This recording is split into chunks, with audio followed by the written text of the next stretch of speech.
Mateus 9, versículo 1. Na verdade, eu também vou ter que... Meu pai, que improviso tá hoje. Mateus 9, versículo 1. Mateus 9, versículo 1.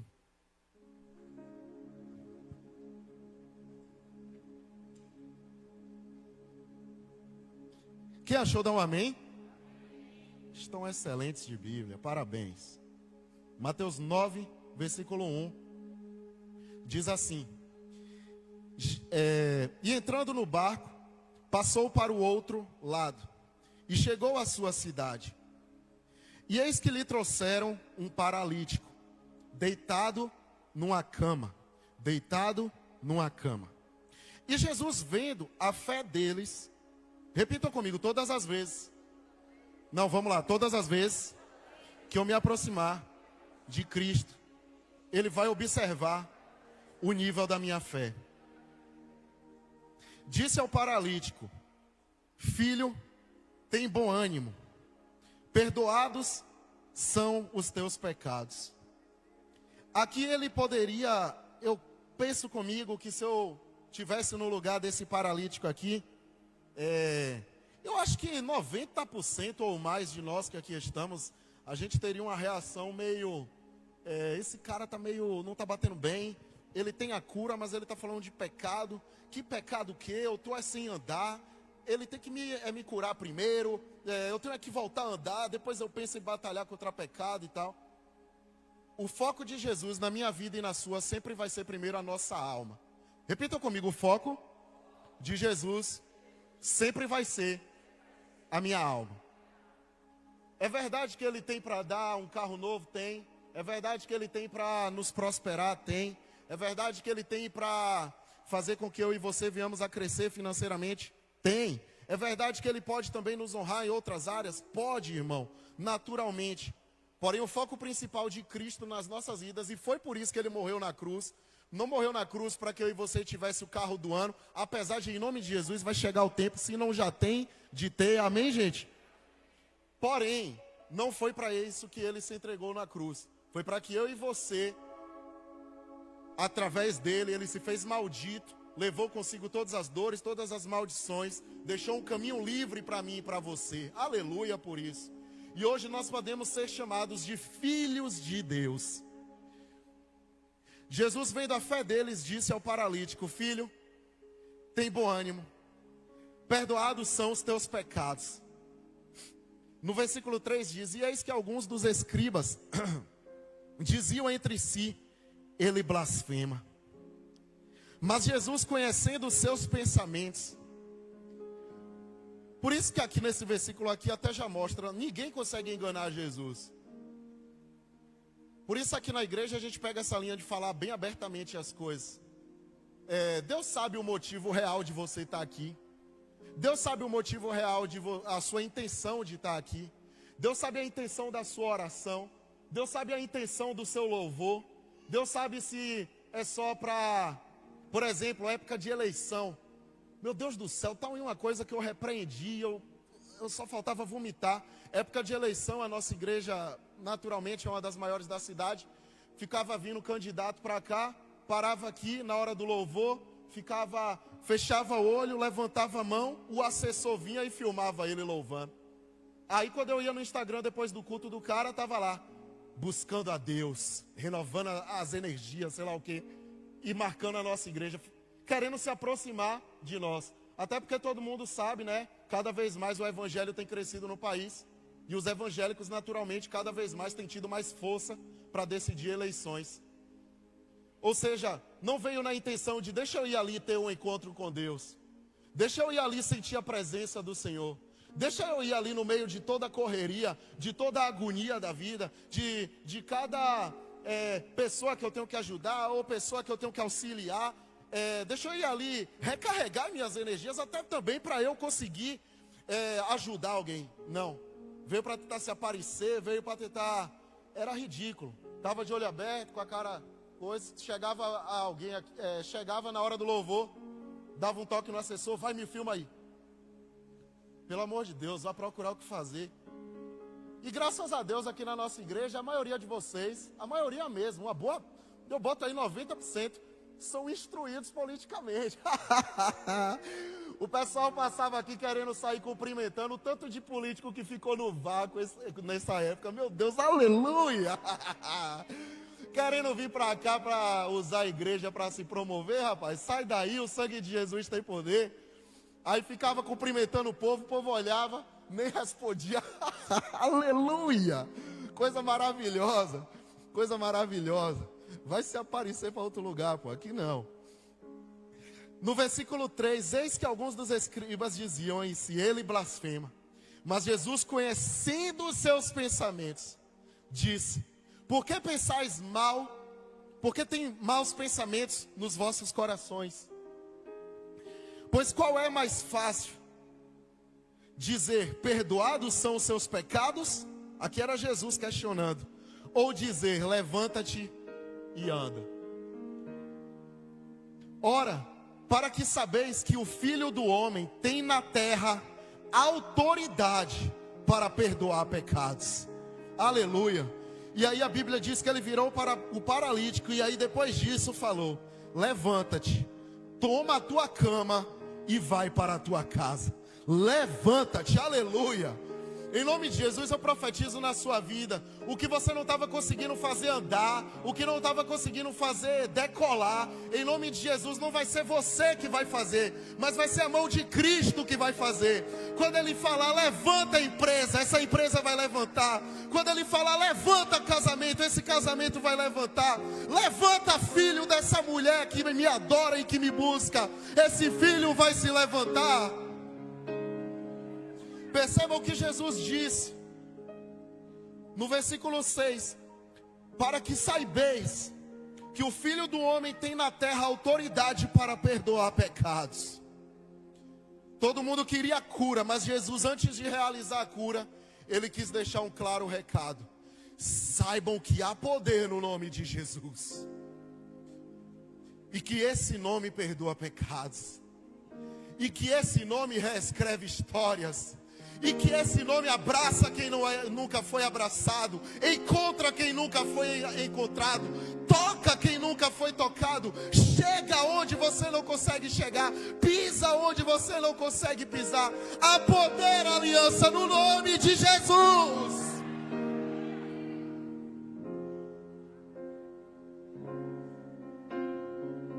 Em nome de Jesus eu profetizo com toda a ousadia no Espírito Santo nessa noite, que toda barreira que persiste em cair sobre as nossas vidas, que bate em retirada agora no nome de Jesus. Toda barreira vai ruir no nome de Jesus. Nossos sonhos são do Senhor. Nossos sonhos são do Senhor. Eu vou repetir até você crer nisso. Agora não é você quem sonha, é Cristo que deposita sonho em você. Agora não é você que planeja, Cristo que planeja por você.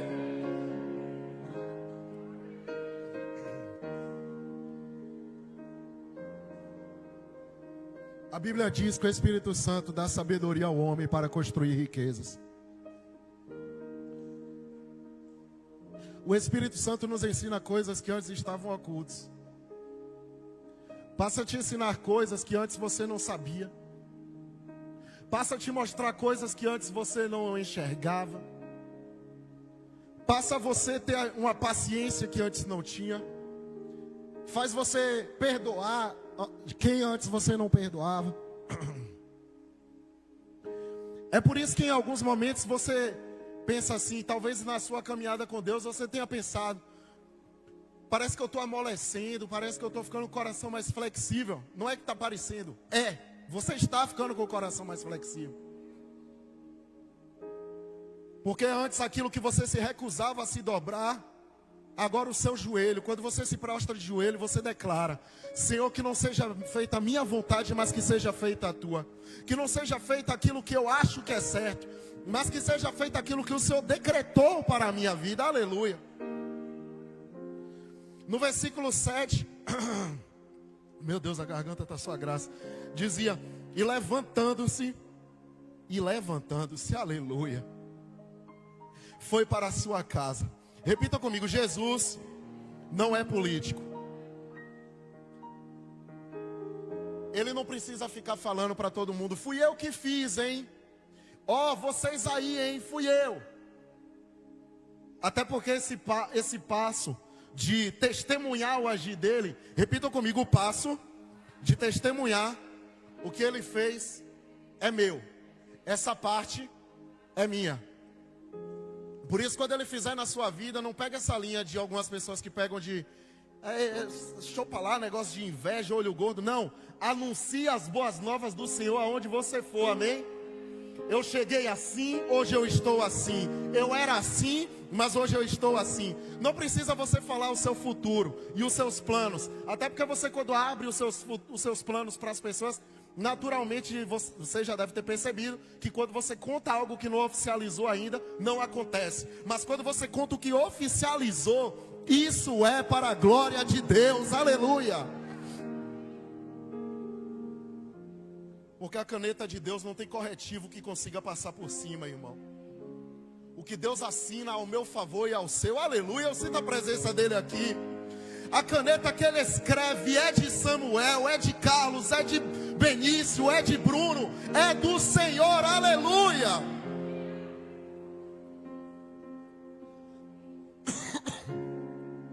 E a multidão vendo isso, maravilhou-se e glorificou a Deus, que dera tal poder aos homens. Até hoje a gente recentemente teve aquele estudo no qual aquela médica brasileira descobriu, né, sobre, eu esqueci o nome agora, de uma substância que, não sei se é substância, que coloca na coluna e as pessoas conseguem andar. Eu entrei no perfil do Instagram de um desses homens. O cara era paralítico mesmo. Eu vi lá as fotos dele, o tempo dele. E ele hoje, o cara deve estar mais forte do que eu, através do tratamento dessa mulher. Era paralítico, é polilar menina, um negócio desse.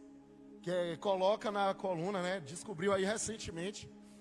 E não teve só ele, teve várias pessoas que com esse tratamento aí conseguiram voltar a andar. Mas isso em 2026. E nem foi expandido ainda para outros países. Já aqui na palavra de Deus, Cristo não precisou estudar anos, décadas, não precisou de bilhões de investimento de um governo, não precisou de faculdades das melhores para simplesmente fazer esse homem se levantar e andar. Polilaminina, a substância. Para que saibais que o Filho do Homem tem na terra autoridade para perdoar pecados. Levanta-te, toma a tua cama e vai para a tua casa.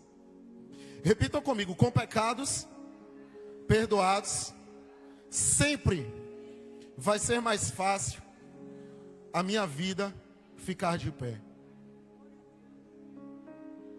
Por isso não resista e não coloque resistência aonde Deus quer te tratar. Porque quando Deus quer te tratar, é a mesma coisa, não é só tirar pecado, não é só te fazer uma pessoa mais próxima dele. É também abrir os seus caminhos. É te dar autoridade para você orar. É diferente, irmão. Eu já contei o meu testemunho aqui. Eu me converti porque eu sabia que eu não tinha autonomia para orar pela cura da minha esposa na época que ela teve o AVC.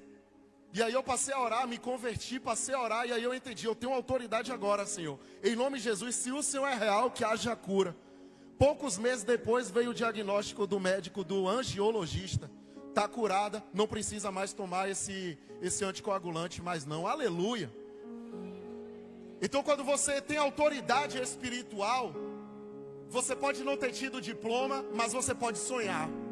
Você pode não ter estudado no melhor colégio da cidade, mas tem um concurso, você pode se inscrever e profetizar. Eu vou estudar, vou aprender tudo que não aprendi até hoje na minha vida, nesse pouco tempo de intervalo de meses. E em nome de Jesus, se tiver uma dúvida, Deus vai me fazer marcar a certa lá na hora da prova. Aleluia. Mas nunca veja a sua vida como você vê. Aprenda a ver a vida agora como Cristo vê. Aprenda a ver a vida agora. Na live que a gente está fazendo às 3 horas da manhã no Instagram. Essa noite eu falei para o pessoal, reforcei muito, sobre se adequar ao tamanho do seu sonho. Tem gente que quer um carro, mas não tira a habilitação antes. Tem gente que quer uma moto, mas não aprende a pilotar antes. Tem gente que quer casar, mas não se adequa a uma postura de homem de Deus e mulher de Deus antes de casar. E aí até eu trouxe um questionamento: se as pessoas olharem para a sua rede social hoje, a sua rede social ia atrair um homem de Deus, ia atrair uma mulher de Deus para a sua vida? Se Deus olhasse para mim e para você hoje, visse como foi a nossa quinta-feira, visse como foi a nossa semana até aqui, qual seria o diagnóstico que Deus teria de mim e de você? Esse é o erro de muitas pessoas na igreja. Às vezes a gente pega a linha de ficar olhando: e fulano terminou o namoro.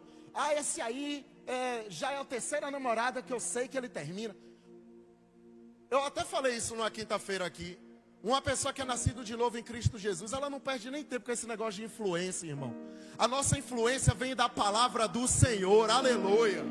É Ele que nos guia, é Ele que nos direciona. E nós não vamos andar: ai pastor, como é que eu vou saber qual é a moda do dia? Não tem problema nenhum, na loja lá te orientam. Mas quem vai nos influenciar a partir de hoje é menos terra e mais a palavra de Deus. Por isso não importa o que os outros estão vivendo, importa como foi a minha semana, como foi a minha conduta essa semana. Eu me prostrei de acordo com a altura do meu sonho? Para você que tem sonhado algo que a sua família nunca rompeu, meu irmão, vai ser a maior guerra do teu sobrenome até aqui. Se todo mundo da sua família não conseguiu casar, ou se casou, divorciou, para você se manter bem casado, vai ser uma guerra gigantesca. Isso não é eu amaldiçoando, é você tentando romper aquilo que ninguém na sua família rompeu. É você tentando tirar uma maldição que persistia até hoje na época do seu sobrenome, ou nas gerações do seu sobrenome.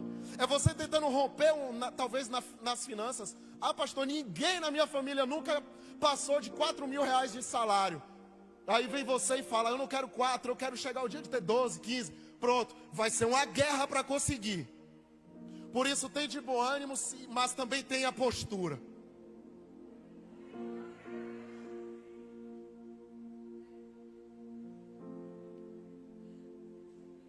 Estou cansado, estou sendo atingido, estou sendo desgastado, mas por dentro eu estou sendo renovado.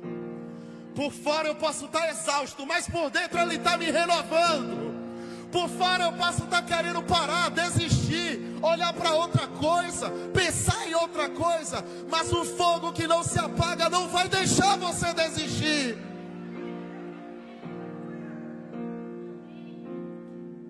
Porque esse sonho não é mais seu, agora é de Deus.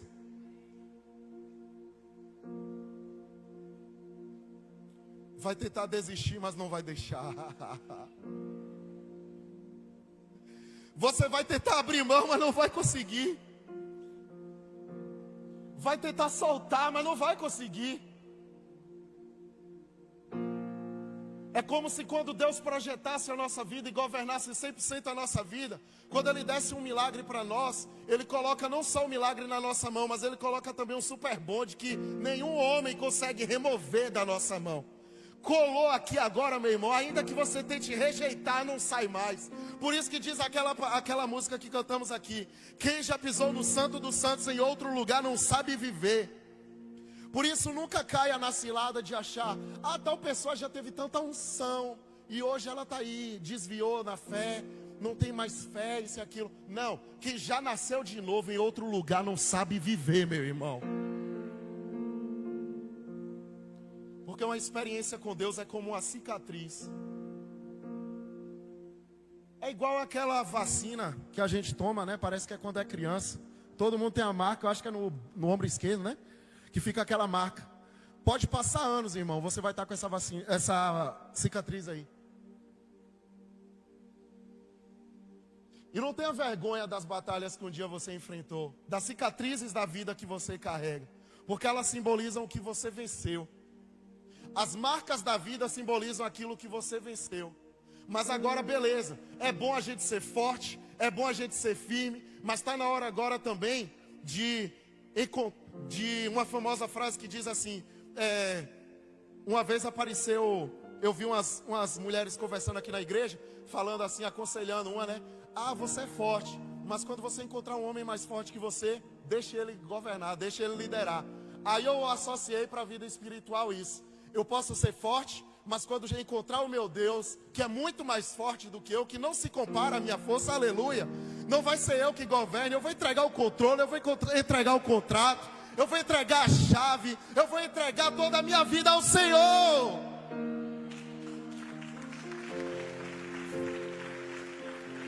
Aleluia. Voltou, glória a Deus. Voltou, obrigadão. Em 1 João, capítulo 5, versículo 4. Tenta colocar aí. Eu acho que agora vai.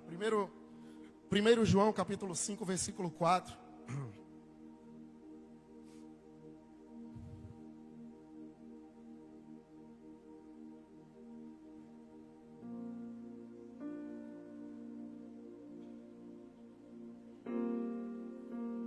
Primeiro João, capítulo 5, versículo 4, diz assim: o que é nascido de Deus vence o mundo. E é aqui que é o tema da nossa palavra. Repitam comigo, todos em alto e bom som: nascido de Deus. O que é nascido de Deus não tem derrota. A Bíblia diz que a bênção do Senhor não acrescenta dores. O que vem de Deus na minha vida e na sua pode enfrentar uma certa resistência no início, mas no final sempre essa resistência vai ser rompida, porque veio de Deus. Deus não vai dar algo para a gente que fique uma resistência para sempre. Se você enfrenta uma resistência em alguma área na sua vida, para você romper, para ser feliz naquela área ali, naquele sonho ali, ou é um plano exclusivo seu, e talvez isso você até repreenda, como eu já repreendi várias vezes. Eu lembro que quando eu escutava palavras que diziam assim que às vezes os nossos planos não são os planos de Deus, eu repreendia muito, irmão. Eu repreendia muito, muito mesmo, porque eu ficava com medo de me frustrar. Eu já estava casado. Eu lembro que eu casei ganhando muito pouco, mas eu fiz um acordo com a minha avó, fazendo assim: vó, me dá um terreno que a senhora tem, eu vou vender. Dava o preço certinho de um curso de aviação. E aí eu lembro que eu pedi a minha esposa na época em casamento, eu contando com esse curso de aviação. Eu falei: não, tá tudo tranquilo, eu vou vender o terreno, vou pagar o curso à vista, vou fazer 2 anos, 3 anos depois vou estar pilotando. Na época o salário era algo em torno de 15 mil reais, né? Tinha umas bonificações e tal. E aí eu, oxe, tá tudo certo, a gente pode ficar só um aperto, 1 ano, 2 anos, mas vai tá tudo lindo. Quando tiver 15 mil, vou comprar carro para ela, vai ser isso, vai ser aquilo. Meu irmão, eu só não contava com uma resposta que um piloto de avião me deu uma vez em um hotel de Salvador. Quando eu entrei lá no elevador, entrou um piloto junto, e aí eu ouvi a farda, eu falei: oxe, não vou perder a oportunidade não, vou perguntar logo. Aí eu perguntei: vem cá, como é que é a folga? Você deixa o avião lá em Recife e vai ter uma aeronave de pequeno porte para nos levar para a nossa cidade, onde a gente mora, para a gente ter a nossa folga, que eu quero fazer o curso e tal. Ele: não, se você deixar o avião na Nigéria, você tem que ficar na Nigéria. Se você deixar o avião no Rio Grande do Sul, você tem que ficar no Rio Grande do Sul. Se você deixar o avião no Rio de Janeiro, tem que ficar no Rio de Janeiro. A sua folga é aonde você deixa o avião. Aí eu falei: e para ter casa, e para ter família? Não tem família. Nós não casamos. E aí ele falou: quando eu quero alguma mulher, eu tenho que sair na cidade que eu tô para procurar e tal e tal. Aí eu olhei assim, eu falei, desculpa o termo, mas eu falei: ferrou. Ou eu abro mão da minha esposa e daqui tudo aquilo que Deus tem feito na minha vida para seguir essa carreira, ou eu fico apertado sem saber como vai ser o dia de amanhã. Mas de boa, eu guardo os princípios do Senhor. Aleluia. Por isso o evangelho não é sobre idade. Eu tinha 19 anos nessa época aqui, quando eu tomei a decisão. Era uma profissão de ganhar 15 mil, ou era chegar em casa e receber 1.600 reais de salário. Não abrir mão dos princípios do Senhor. Quando você vê uma pessoa: ah, pastor, é porque eu não aguentei, é porque eu isso, é porque eu aquilo. Quando diz eu não aguentei, é porque ela já não é Deus que a fortalece. Quando é Deus que a fortalece, ela aguenta tudo que vier à nossa frente, em nome de Jesus.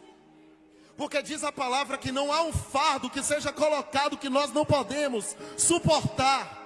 Se é propósito de Deus, você suporta. Se é propósito de Deus, você aguenta. Pastor, isso é bonito. É, mas quem vai te fortalecer não é você. Não é você que vai escolher. Você toma a decisão de se converter. Mas é Ele que vai te fortalecer, irmão. Nada me abalará. Estou firmado na rocha. E nada me abalará. Sim, Senhor. Estou firmado na rocha e nada me abalará. Estou firmado na rocha. Nada, irmão. Nada, irmão. Nada vai te abalar. Talvez você pense, pastor, essa força aí eu nunca vivi, não. Que bom que nunca viveu. Está chegando uma força extraordinária na sua vida, irmão. Você vai descobrir o que é ter Deus na sua vida. Aleluia. Você vai descobrir o que é acordar achando que vai ser o pior dia da sua vida. Vem Deus e fala: quem escreve teu dia sou eu. Aleluia. É eu que escrevo o que tiver de escrever. É eu que apago o que tiver de apagar. O que é nascido de Deus vence o mundo. E esta é a vitória que vence o mundo. Repitam comigo: a nossa fé. Quer vencer? Que a sua fé não seja em time de futebol, seja nele. Que a sua fé não seja no patrão, que seja nele. Que não seja na empresa que você montou, que seja nele. Que não seja no seu diploma, que seja nele.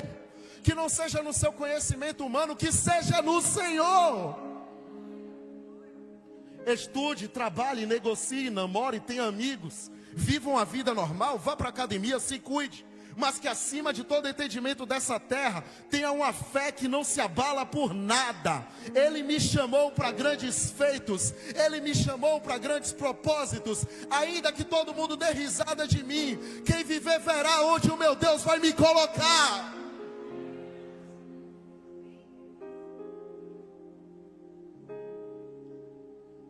Repitam comigo: não vai ser fácil, mas com Deus o processo não paralisa o resultado. O processo pode ter choro, porque sonhar dói pra caramba. Venhamos e convenhamos. Você acordar amanhã para ir trabalhar pensando: ainda não bati a meta até hoje, sei lá, já tem 3 anos, 5 anos que trabalho e não bateu a meta. Isso dói mais do que tomar uma surra de 10 marmanjos. É aquela dor que vem de dentro para fora. Dói demais, irmão. É você olhar e pensar: pô, ainda não casei. Para quem sonha em casar. É você olhar e pensar: pô, ainda meu filho não se converteu. Pô, não consegui passar nesse concurso. Todo mundo está passando. Repitam comigo: eu não sou todo mundo. A história que Deus tem para você é uma história criativa. Não se compare com ninguém. Se precisar silenciar histórias de algumas pessoas, silencie. Mas não fique olhando a vida dos outros.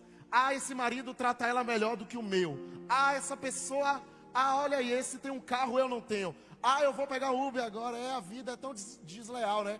Beleza, que bom seria se todo mundo nascesse milionário. Mas nós já temos uma herança que é maior do que qualquer patrimônio físico, que é o sangue de Jesus por mim e por você. E é através desse sangue que Deus vai ensinar eu e você a profetizarmos e vencermos em nome de Jesus. Por isso tem doença aí, irmão, toque e profetiza. Hoje dói, mas amanhã está curado. Hoje incomoda, mas amanhã não vai incomodar mais. Hoje eu choro, amanhã eu não vou chorar mais. Hoje eu me preocupo, amanhã eu estou descansado no Senhor. Não vai ser sedativo, não vai ser remédio. Vai ser a graça do Senhor me alcançando, me moldando, me segurando. Porque quando Cristo deita na cama que eu deito, meu irmão, é diferente. Todos nós que aqui estamos já tivemos no mínimo uma noite na nossa vida que nós deitamos e ficamos rodando de um lado e de outro sem conseguir dormir. Não é insônia, não é porque tomou muito café, não, é a preocupação da vida. Não tem adrenalina maior do que uma preocupação na vida, irmão. Não tomou nada, mas não te deixa dormir. Não usou nada, mas não te deixa dormir. Pessoa preocupado, aflito. Roda, procura posição, mexe no ar-condicionado, mexe no ventilador, não consegue. Mas quando temos Deus, talvez a solução ainda não tenha chegado, mas a paz já chegou. E eu não sei que tipo de pessoa você é, mas eu, por exemplo, quando eu estou azoado da cabeça, eu não consigo raciocinar direito. Se eu estou preocupado demais, se eu tenho que dirigir pela Fraga Maia, eu vou parar no tomba. Eu já fiz isso várias vezes. Chame de TDAH, chame do que quiser da modernidade atual. Quando eu estou preocupado, eu acabo fazendo isso. Minha mente vira não sei o que. Mas quando Deus está controlando tudo, você pode não saber amanhã. Pode seu filho perguntar, pai, e aí? Conseguiu? Mesmo assim é Deus que te conforta. Você não sabe o motivo, mas você ali está em paz. Eu lembro um dos testemunhos de meu pai que mais impactou foi quando ele falou, na época que meu avô morreu. Todo mundo, quando tem um parente que morre, até quem é inimigo, às vezes, tem dois tipos de inimigo, né? Quando a pessoa morre. O inimigo que vai lá e na hora do caixão fica pedindo perdão, desculpa, por enquanto tu estava vivo, aí é bom demais. A pessoa depois de morrer, depois de fazer muita raiva, ir lá e pedir perdão, né? Mas enfim, tem esse tipo de inimigo, que vai na hora do velório, me perdoe meu irmão, me perdoe meu primo, me perdoe meu amigo, meu concorrente, sei lá, por toda a raiva, tá, por todo problema. E tem aquele que vai ali só para morreu. Na época que o meu avô faleceu, meu pai orava por ele já há anos. E apareceu um irmão que não falava com meu avô há décadas, era inimigo. E esse irmão estava se acabando de chorar. E quando olhou para meu pai não estava chorando. O bispo estava centrado. Deus tinha dado um sonho a ele que ia levar o meu avô, mas também tinha dado um sonho que salvou a alma de meu avô. Avisou que ele ia partir, mas avisou também que ia partir com o Senhor. Meu pai logo entendeu. Tudo que eu orei esses anos todos de madrugada aconteceu. Eu não tenho que reclamar de nada. Está num lugar melhor do que aonde eu estou aqui agora. Aleluia. Eles choram porque não entendem, mas eu sei o preço que foi pago em cada madrugada. Eu sei o preço que foi pago em cada jejum. Meu irmão, vai ter gente que vai tentar menosprezar a sua vitória, vai tentar diminuir a recompensa dos seus sonhos, mas em nome de Jesus que você não abra mão do preço que foi pago. Só você sabe qual o preço que foi pago para você estar de pé hoje, para você estar aqui diante da presença do Senhor hoje, por não ter aberto mão dos sonhos que Deus colocou no seu coração e até hoje você planeja, sonha, mas é Deus que executa. Aleluia. Foi sorte, não foi sorte nada, foi jejum, foi oração, foi entrega quando ninguém estava vendo, foi tratando do menor ao maior da mesma forma, foi sendo honesto com todo mundo, foi guardando princípios do Senhor no meu coração com todo mundo. O mundo vai chamar de sorte, mas nós sabemos que foi Deus. Como vai terminar esse ano, pastor? Vai terminar assim, olhando para trás e dizendo: que ano maravilhoso. Não foi sorte, não foi favor, foi Deus. Tua presença vale mais. Tua presença vale mais do que a fama, que o dinheiro, que os prazeres. Tua presença vale mais. Tua presença vale mais. Tua presença vale mais do que a fama, que o dinheiro, que os prazeres. Essa música eu cantava sempre que eu ficava preocupado com alguma coisa. Quando faltava dinheiro, eu sempre cantava essa música. Chorando, olhando a escassez na conta bancária na época. Mas eu cantava: tua presença vale mais do que a fama, que o dinheiro e que os prazeres. E parece que quanto mais te falta, às vezes é onde mais vem propostas para sanar aquela falta que você tem na sua vida. É quando você está, por exemplo, trazendo para a linguagem popular, uma pessoa solteira que está ali extremamente carente. Tem gente que é solteiro, mas não liga de ser solteiro. Mas tem aquele que é solteiro que fica desesperado em estar solteiro. Para aquela pessoa que está desesperado, se você observar, sempre chega a proposta nota 5, nota 6, nota 4, nota 2. Para induzir aquela pessoa a dar um sim para algo que não é de Deus antes. O diabo sabe que se você perseverar e você continuar, vem aquilo que você espera, nota 10 no Senhor. Por isso ele envia propostas nota 6, 5, 4, 3, 2, 1. Para que você tenha até opções de escolher a depender da situação. Opções de sociedade. Propostas de você ganhar dinheiro que a Bíblia não aprova. Apostas. Dói. Ah, pastor, Deus não abriu porta, estou desempregado, vou apostar. Beleza. Está pagando, pastor, a odd está pagando 7-1.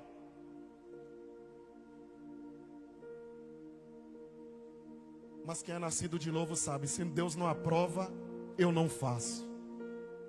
Se Deus não confirmou antes, eu não confirmo depois.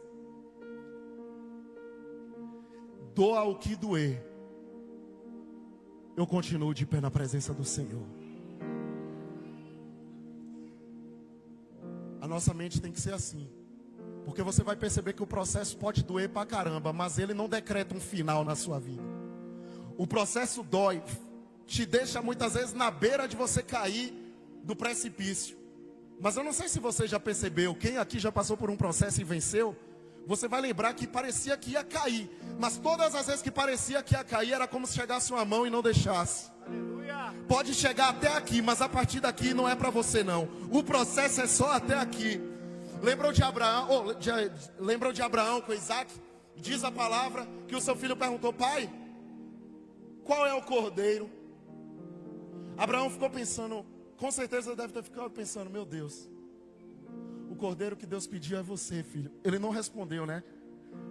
Mas internamente ele deve ter pensado: o meu único filho, Senhor. Mas o Senhor me deu, o Senhor vai levar. Diz a palavra que Deus só queria que ele chegasse até aquele monte, prestes a sacrificar o seu filho, para ver qual era o nível de obediência que tinha no coração de Abraão.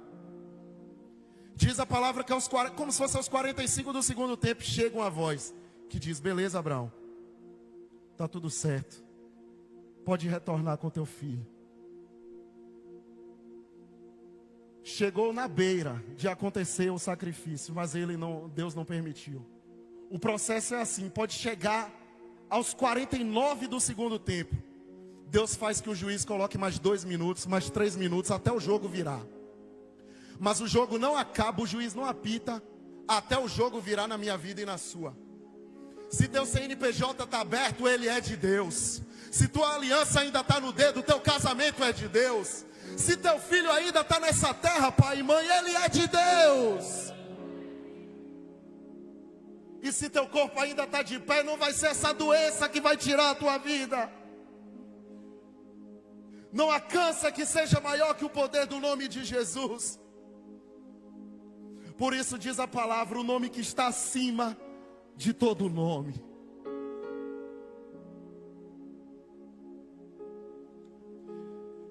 A Bíblia diz em 1 Coríntios capítulo 2, versículo 1.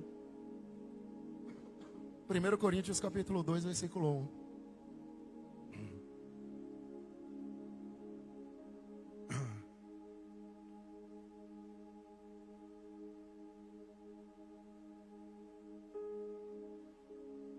Eu mesmo, irmãos, aqui era Paulo, quando estive entre vocês, não fui anunciar o ministério de Deus a vocês com superioridade, de discurso e de sabedoria. Pois decidi não saber de nada enquanto eu estivesse entre vocês, exceto de Jesus Cristo e este crucificado. Pode ir passando. Foi com fraqueza, temor e com muito tremor que estive entre vocês. A minha mensagem e a minha pregação não consistiram em palavras persuasivas de sabedoria, mas em demonstração do poder do Espírito. Aqui é aquele exemplo, é aquela pessoa que você tenta evangelizar. Você pode falar o argumento mais bonito que for, meu irmão. Eu nunca vi uma pessoa que não é convertida converter alguém. Eu não sei se você já observou isso. Quem não é convertido não consegue converter ninguém. Quer converter seu marido? Que você, esposa, se converta primeiro. Quer converter sua esposa? Que você, homem, se converta primeiro. Quer converter seu filho? Observe, pronto, observe. Não precisa tirar o versículo não. Aqueles pais que ficam, tem muito pai que não é crente, mas fica mandando o filho para a igreja querendo que o filho vá ser crente. O filho não vai ser crente, irmão. A minha geração, a geração para baixo da minha idade, segue o exemplo do pai. Não segue palavra bonita não. O pai pode mandar ir para a igreja, vai chegar aqui e vai ficar no celular. O pai pode mandar ir para o congresso da igreja. Ele pouco vai se importar. Agora, se o pai for uma pessoa que pega fogo pela presença do Senhor, pode até o filho ter uma resistência, mas uma hora o Espírito Santo toca naquele garoto ali. Aleluia. Porque é impossível uma pessoa vazio de algo para encher alguém que está vazio daquilo ali também. É impossível uma pessoa que está caído na fé levantar alguém que está caído também. É impossível um paralítico levantar outro paralítico. Para eu levantar alguém, eu preciso primeiro estar curado, para depois eu conseguir levantar essa pessoa. Por isso você quer evangelizar alguém? Pronto, queime pelo Espírito Santo, você primeiro. Quer falar de Deus para alguém? Ah, pastor, eu quero que minha família se converta. Queime, anseie pela volta de Cristo, você primeiro, aleluia. E deu exemplo, se o culto é 7h30, 7h20 eu estou lá. Passe 3 anos, 4 anos, 5 anos, mas eles uma hora vão ver. Porque frutos sempre valem mais do que palavras. E eles vão ver que a sua vida tem frutos. E quando olhar vão ver, rapaz, vale a pena realmente se converter. E na hora que o calo apertar, e todo mundo tem o dia que o calo aperta, ele vai lembrar, peraí, o meu pai, ele reage nesses momentos buscando a Deus. Quando Bianca estava no AVC, no Cléristo, meu pai e minha mãe não me mandou versículo, não. Meu pai e minha mãe não veio falar de Bíblia para mim, não. Eu sabia que eu tinha que me converter porque eu cresci vendo o exemplo deles. E eu sabia, em momento de aflição eles buscam a Deus. Era momento de AVC, mas eu ia buscar a Deus. Para que a fé que vocês têm não se fundamentasse na sabedoria humana. E aqui vai uma observação. Cuidado para você quando entrar em faculdade, meu irmão, com 2, 3 meses, não pegar a linha de voltar para a igreja e pastor é fascista, pastor é isso, pastor é aquilo, igreja é besteira, né. Muçulmanos, eles passam anos, décadas, longe do seu país, eles continuam sendo muçulmanos. Tem a sabedoria e tem a personalidade para entrar numa faculdade, ainda que toda a turma pegue a linha de ser ateu, você vai pegar a linha de ser um incendiário da presença do Senhor. Ainda que toda a sala zombe, fale besteira. Ah, para que igreja, para que isso, para que aquilo, vai lá, dá dinheiro ao pastor. É a sua experiência, você e Deus. Por isso Deus deixa marcas nas nossas vidas, às vezes em batalhas que nós trilhamos. Para todas as vezes que alguém tentar colocar algo que vá de encontro ao caminho que você está indo, você olhar para a sua cicatriz e lembrar, aqui ó, Deus me pegou, foi aqui. E hoje me colocou em um lugar de honra. Não vou abrir mão, mesmo sendo um dia difícil, aleluia. Rei da glória. Para que não se fundamentassem na sabedoria humana. Você é advogado? beleza, use sua sabedoria na hora do processo. Mas na hora que só Deus resolve, não vá pegar a linha do que o professor fala, não. Porque o professor não vai chorar as suas lágrimas. Não vai chegar na hora, se Deus livre guarde uma mini depressão, não vai chegar lá e te abraçar. Vai falar palavras bonitas para te colocar. Geralmente esse pessoal que não tem a mesma fé, meu Deus, eu estou sentindo a presença de dizer isso aqui. Essas pessoas que não têm a mesma intimidade de Deus, com Deus, que eu e você temos, elas trabalham com a pá de cal. Elas ficam tentando enterrar ministérios, enterrar propósitos, enterrar sonhos, porque se ela não sonha, ela se ofende com quem sonha. Se ela não planeja, ela se ofende com quem planeja. Se ela não estuda, ela se ofende com quem estuda. Se ela não casou, ela se ofende com quem casou. E elas ficam o tempo inteiro tentando jogar uma pá de cal para fazer você desistir. E se você observar, essas pessoas não ficam para sempre nas nossas vidas. Elas passam, ficam 1 ano, 2, alguns meses, jogam o veneno delas na gente para ver se nos envenena ali, e depois seguem o rumo delas para envenenar outras pessoas. Por isso, na hora de seguir, por isso a gente aqui nessa igreja fale: jovem, respeite e dê valor a tudo aquilo que o seu pai e a sua mãe plantou. Agora você, pai e mãe, também não subestime aonde o seu filho e a sua filha vai chegar, amém? Não se fundamentasse na sabedoria humana, mas no poder de Deus. Não sei na mão de que juiz vai cair, pastor, mas em nome de Jesus vai cair na mão de um juiz que vai dar a causa ganha para a minha vida, aleluia. Não sei que saída Deus vai me dar nessa situação. Não tenho capital de giro, não sei como contratar alguém, o funcionário que tenho é ruim. Deus vai abrir uma porta onde não tem, irmão.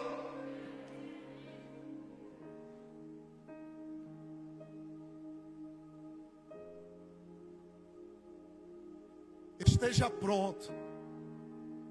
Não precisa lembrar de mim, mas lembre dessa palavra: esteja pronto. Para quando chegar o dia de repente de Deus na sua vida, você não se assustar, mas você glorificar. Esteja pronto se acontecer amanhã. Esteja pronto se acontecer sábado. Esteja pronto se acontecer daqui a 1 ano. Mas quando acontecer, que você saiba: é Ele, é por Ele que eu estou gastando a minha vida.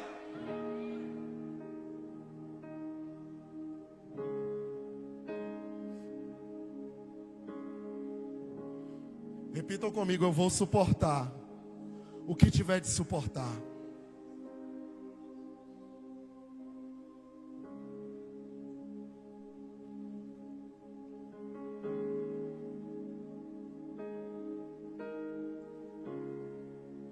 Quantas vezes você não veio nessa igreja sem querer?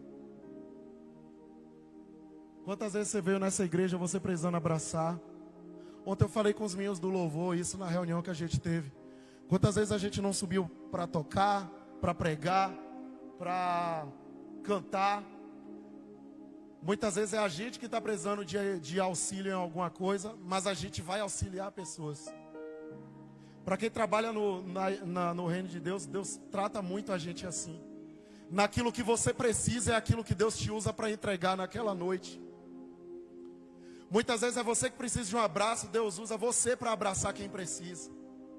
Muitas vezes é você que precisa de, sei lá, quantas vezes a gente não deixa, não vem para casa preocupado, seja com, sei lá, casamento, finanças, filho, casa, trabalho.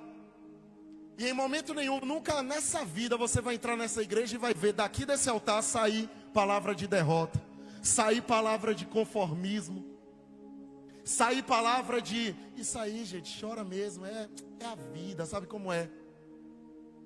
Nós temos a presença do Senhor e sabemos que o choro pode durar 1 noite, a alegria vem pela manhã. E quantas vezes eu não subi aqui nesse altar, eu que precisava de abraço, eu que precisava ficar na cama, sem ninguém me ver, trancado no quarto, isolado do planeta Terra. E ao chegar aqui e pregar, como se nada tivesse acontecido, desci curado. Desci com a mente em dia, desci com a mente em paz, aleluia. Porque há um versículo que foi o que a gente leu ontem na reunião, eu não lembro agora qual foi, que fala que quem tem um propósito firme, na verdade eu anotei.